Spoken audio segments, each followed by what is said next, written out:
Yan, ito yung ating mga big head mga bro. Tapos meron pa maliliit na tilapia doon. Ilalagay din natin sa fish cage. So tingnan nyo mga bro, ito. Mga nahuli natin yan sa pambangos. At saka nahuli rin natin sa sa takip ng fish cage pag nag-aalsa tayo. Bali 4 na piraso to, ayan.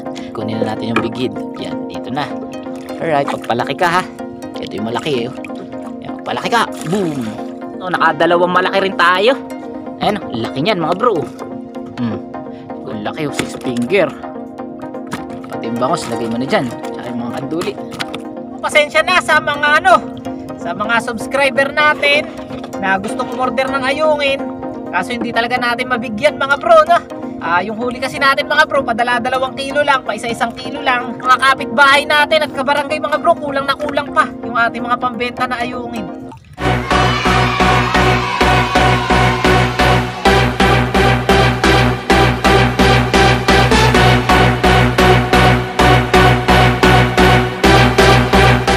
What's up? Good morning sa inyo lahat mga bro. So dahil may mga nagko-comment na lagi daw tayo nakabag, para daw tayo si Dora.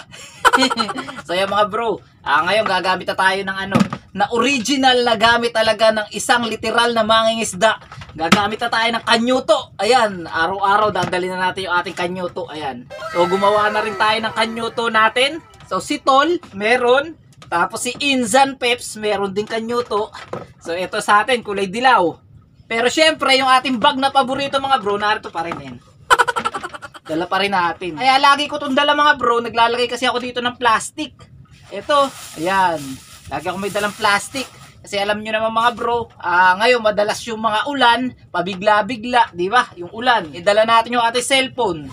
Kaya pagka tayo may fishing adventure, lagi ako may dalang plastic narito sa loob ng bag para pagka umulan, ayun, nilalagay ko kaagad sa plastic yung ating cellphone. Ayan mga bro, pwede na tayong hindi magdala ng plastic dahil yan nga, nakakanyuto na tayo. May kanyuto na tayo mga bro. Yan. So dikitan natin ng sticker yung ating kanyuto. Hanap tayo ng mga sticker. So yan si Tol mga bro, namimingwit. Nag-ano siya, arwana hunting o knife fish. Ayan, marami pa rin nalilito sa arwana tsaka sa knife fish. So hindi po talaga arwana ang tawag sa knife fish. So nakasanayan lang po ng mga taga dito sa isla na ang itawag sa isdang knife fish ay arwana. Pero yung po talaga knife fish po, knife fish. Ayan, wala pong arwana dito sa Laguna Lake. Nakasanayan lang po nila yung banggitin. May huli ba Tol? Ayan, good morning. Good morning mga bro. Tayo nakahuli. So, kumusta kayo lahat mga bro? Hindi ba kayo nagsasawa sa ating mga vlog? Lagi na lang tayong narito sa laot, no? Yung ating vlog, puro na lang pamamante dito sa laot. Hindi na ba yung mababago bro? Hindi na ba tayo mamimingwit? So, promise ko sa inyo mga bro, mamaya mamimingwit na ako. Ayan. So, kahapon kasi, Tito Pulo, ay nakita natin na namimingwit. Meron siyang mga huli na ilang piraso. Ang pinain daw niya lumot. Kaya mamaya susubukan natin na mamingwit dyan sa ating spot. So tingnan natin kung meron na ulit mahuhuli na tilapia sa bingwit, no? So yun, ano nga ba ang ating video ngayon mga bro? So yan, for today's video mga bro, ay tayo kagabi ay nag-alsa ng takip. Nang huli ulit tayo ng mga ng mga talahisa tsaka similya ng tilapia. So yung talahisa mga bro, yun yung mga maliliit na ayungin. Bale, yun yung ginagamit natin sa pamain sa kitang. So dahil wala pa tayong pamain sa kitang, hindi tayo makapangalat, yun, kagabi, nang huli tayo. At ang huli natin mga bro, na similya at saka talahisa, hindi ganun kadami. Kaya siguro mamayang gabi, ulit tayo, mag-aalsa ulit, hindi pa sapat yung ating pamain sa ating pangalat ng kitang. Pero meron tayong nahuli sa takip na mga mga bro, mga tilapia. So mga good size na tilapia, mga pang-ulam, at saka pwede na rin siguro natin panlako. So bali na ibabad muna natin siya dun sa ilalim ng kubo, nailagay muna natin sa fish keeper dahil kagabi nag-alsa tayo ng alas 9. So kung hindi natin ilalagay sa fish keeper yun mga bro, mamamatay lang yung isda. Kaya yun, ngayon nandun siya sa ilalim. Ngayon mga bro ay kukuhanin na natin yung mga tilapia na nandoon. Tapos mga bro, doon sa fish keeper din na yun, meron tayong nauhuli na big head sa pambangos. So kung nakikita nyo sa ating mga vlog, meron tayong minsan nauhuli na maliliit na big head. So nilalagay natin doon pagka buhay pa. Kaya yung ating fish keeper sa ilalim ng kubo, meron yun na big head. So kukuhanin na rin natin at ilalagay natin dun sa mas malaki natin na cage para para mas mabilis siya lumaki at malawak yung kanyang languyan doon. Siyempre mga bro, hindi mawawala yung ating pang-ayungin. Ayan, kumala tayo ng pang-ayungin kanina. So alanganing oras na lang yung ating pangangalat. Siguro nakakalat tayo mag-aalas 5 na. So ngayon, alas 6 na mahigit. So isang oras na rin na nakalatag yung ating lambat. Tapos yung ating pambangos mga bro ay sinusog na natin na mas maaga. So after natin na mga lat ng pang-ayungin kanina, sinusog na natin yung ating pambangos at meron na rin tayong huli na bangos na ilang piraso. So pakita ko sa inyo. Tapos kuhanin na rin natin yung ating mga isda doon sa ilalim ng kubo sa ating fish keeper. So tara mga bro, let's go! Good morning Ami. Anong balita? Ha? Taba mo na. Taba mo na. Ayan si Ami mga bro, ang ating aso. Tapos yan mga bro, yung huli natin na bangus kanina sa ating pambangos. So nakadalawang malaki rin tayo. Ayan, laki niyan mga bro. Siguro mga kalahating kilo na mahigit, 6 na guhit, ganyan. 0.6. Yan, ang lalaki niyan. So bali ang huli natin 5 piraso. 3 maliliit. Ayan, tsaka 2 malaki. Tapos may ilan din na ayungin na mga good size. Ayan o. Isasama na natin to sa huli natin sa ating lambat. So ito huli natin to kanina nung nag-alsa tayo ng na fish trap o nung takip ng fish cage. Nang huli tayo ng pamain. Tapos may huli rin tayo dito na kanduli. Ayan. So huli naman natin to sa pambangus. Parang kuba siya mga bro, no? Nakabend yung kanyang katawan. Ayan. Tapos meron din dito na isang tilapia. Huli rin sa pambangos. Ayan. So parang ibang klaseng tilapia to mga bro. Parang bagong species to ng tilapia. Tingnan nyo yung itsura. Parang siya, parang mukhang tilapia. Narito yung ating salok, so gagamitin natin mga bro para kuhanin yung mga isda na narito sa loob ng ating fish keeper. So bali ito yung ating fish keeper. So yan yung pinaglalagyan natin ng isda pagka may nahuhuli tayo ng gabi, ng maaga pa. Para hindi masira yung isda, ay inilalagay muna natin dyan para buhay yung ating isda. At ngayon nga, kukuhanin na natin mga bro. Tapos nilagay din natin dito yung ating banyera. So ito yung ginagamit natin, lagayan ng ating pain mga bro. So nilagay muna natin dyan dahil meron nga tayong kukuhanin na big head dito at ililipat natin doon sa mas malaking fish cage. Para buhay yung ating big head, ilalagay natin dito sa banyera. Ayan. Mga bro, lagyan muna natin siya ng tubig bago natin alsahin yung lambat. Para yung ating big head ay buhay. So ilang pirasong big head lang yan mga bro, mga 3, pero medyo malalaki yan. Huli natin sa pambangos. Ayan si Tol, kasama natin. Tol, wala ka bang gustong batiin at i-shoutout? Nasa nasa cellphone ko mga bro. Nasa cellphone mo, sige, mamaya na lang. Marami rin yan mga bro. Tingnan nyo, dami rin yan. Huli natin kahapon. Dito mo ipunin Tol. Papuntay mo dun. Huli natin yung kagabi mga tilapia sa sa fish trap, sa takip ng fish cage. Hindi ba? Madami rin. Tapos yung mga bigid malalaki. Ayan.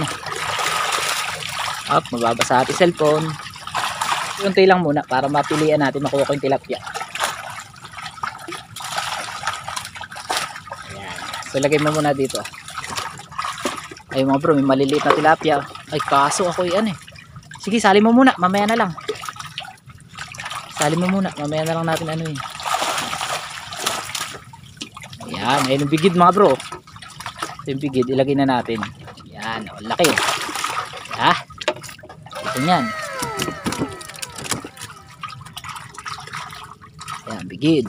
1. Wala na. 3 piraso lang. Kala ko 4 yan. Baka namatay yung isa. 4, ayan 4. Yun. 4 nga, 4 tama.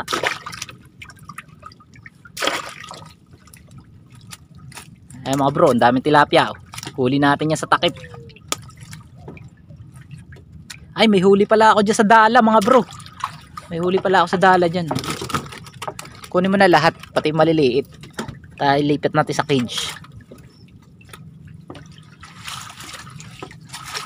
Ilagay mo kaya ng tao para may bantay yan Wag na. May sign na. Oh, ayan, may bantay sa lakay. Right? Sige, mamaya na natin ibaba. Lagay muna natin itong big head. Kailangan natin magmadali. Yan, ito yung ating mga big head mga bro. Tapos meron pa maliliit na tilapia doon. Ilalagay din natin sa fish cage. So tinan nyo mga bro, ito. Mga nahuli natin yan sa pambangos. At saka nahuli rin natin sa sa takip ng fish cage pag nag-aalsa tayo. Bali 4 na piraso to, ayan. So ang size nito mga bro, 3-4 na to. Ayan. Tapos ito malaki na talaga. Kalahating kilo na mahigit, ayan. Ito 3-4 to. Ayan. So yung mga ganito mga bro, mga 7 months to 8 months, malalaki na yan, pwede na yan i-harvest. So mga 2 kilo na ang niyan, ang bigat niyan. So eto dito natin ilalagay mga bro sa maliit natin na fish cage. So ito yung ginawa natin na fish cage dati. So nakaka-harvest din tayo diyan pagka tayo may naiipon na mga mga tilapia. So para lumubog na yung butas mga bro, lumaki yata yung tubig. Umulan kasi mga bro eh. So diyan natin siya ilalagay. Tanggalin muna natin yung tali mga bro para sure na pasok sa loob. Kasi baka hindi pumasok eh no. Ayan baka dumaplis eh. Kunin na natin yung big head. Yan, dito na. Alright, magpalaki ka ha. Ito yung malaki eh. Yan, magpalaki ka. Boom. Ito pa. Palaki ka. Okay, isa. Yan, magpalaki ka. Yun. Yung mga tilapia.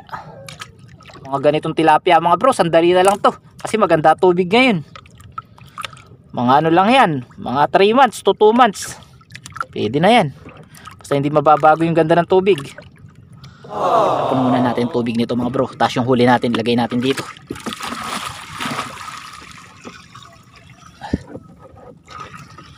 Yun. Tingnan nyo naman mga bro. Gaganda ng tilapia natin. Ang lalaki. Tatabaan yan mga bro. Talaga mga pambenta na yan. Bro, ang laki 6 finger. Ang laki nyan. Ayan naman yung mga bangus natin. Jackpot na naman tayo. Sabi na naman natin blessing. Ayungin, lalagay na rin. Salok na. Mga bro, may isang bali na naman tayo nakawayan. Ayan, sa cage. Panggitna. Team Coffee ko. Sobra kasi lakas ng unos kanina mga bro. 2:00 na madaling araw. Umunos. A few moments later. Let's go.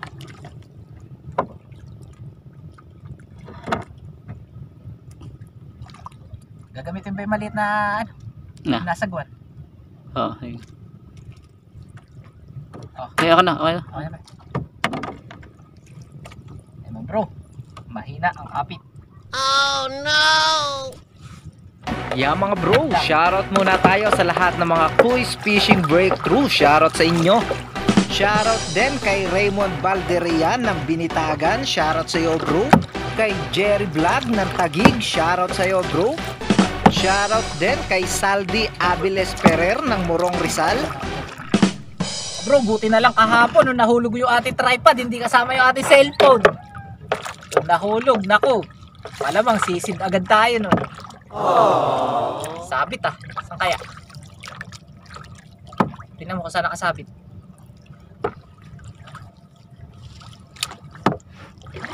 Dalang mga bro, dalang nakapit.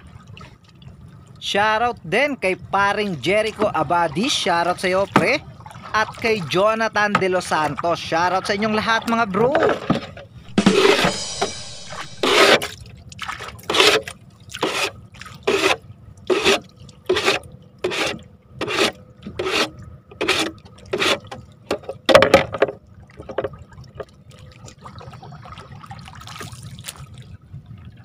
Si Milyo, pamain. Pamay sa kitang.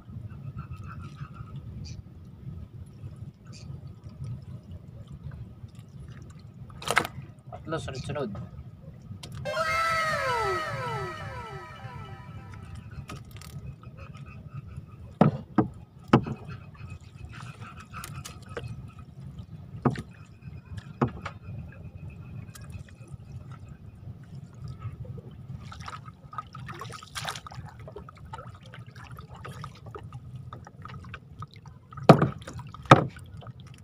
Medyo mahina ang ating huli ngayon mga bro. Tiyagain lang. So nga pala mga bro, pasensya na sa mga sa mga subscriber natin na gustong umorder ng ayungin, kaso hindi talaga natin mabigyan mga bro, no? Yung huli kasi natin mga bro, padala 2 kilo lang, pa isa-1 kilo lang. Sa mga kapitbahay natin at kabarangay mga bro, kulang na kulang pa yung ating mga pambenta na ayungin. So pasensya na po kayo sa mga hindi namin mapagbigyan na bumili sa aming mga huli. So hayaan nyo po mga bro, pagka umigi, pag maigi na ulit yung hulihin, baka sakaling mapagbigyan ko rin kayo na mabentahan ng mga ayungin o madalhan.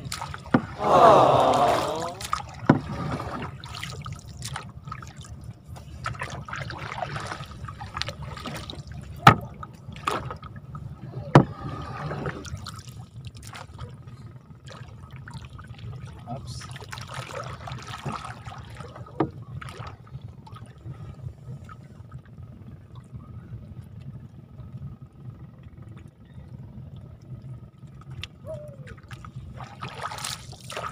Mga bro, tapos na tayo.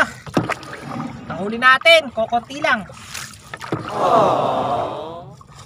Balik na tayo sa kubo para tayo makauwi na at papagbigyan na ang request ninyo na tayo ay mamimiwas na.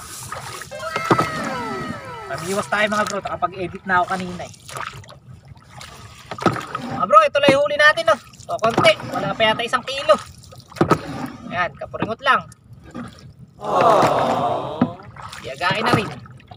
A few moments later. Bro, uwi na tayo. Maraming salamat sa pagsama sa atin ngayong umaga sa ating pangingisda. Naka-jackpot na naman tayo. Meron na naman tayong panlako. At yan mga bro, kung hindi ka pa nakasubscribe dito sa ating channel, baka naman pwede na mag-subscribe ka at i-hit mo na rin ang notification bell para syempre nga lagi ka na updated sa mga bago nating uploads. Yan, huli silip sa ating huli mga bro. Ayan mga bro, ang ating huli medyo madami rin. Nice one. Si Tol. Yung mga bro, kapal na liya. Grabe rito. Grabe liya.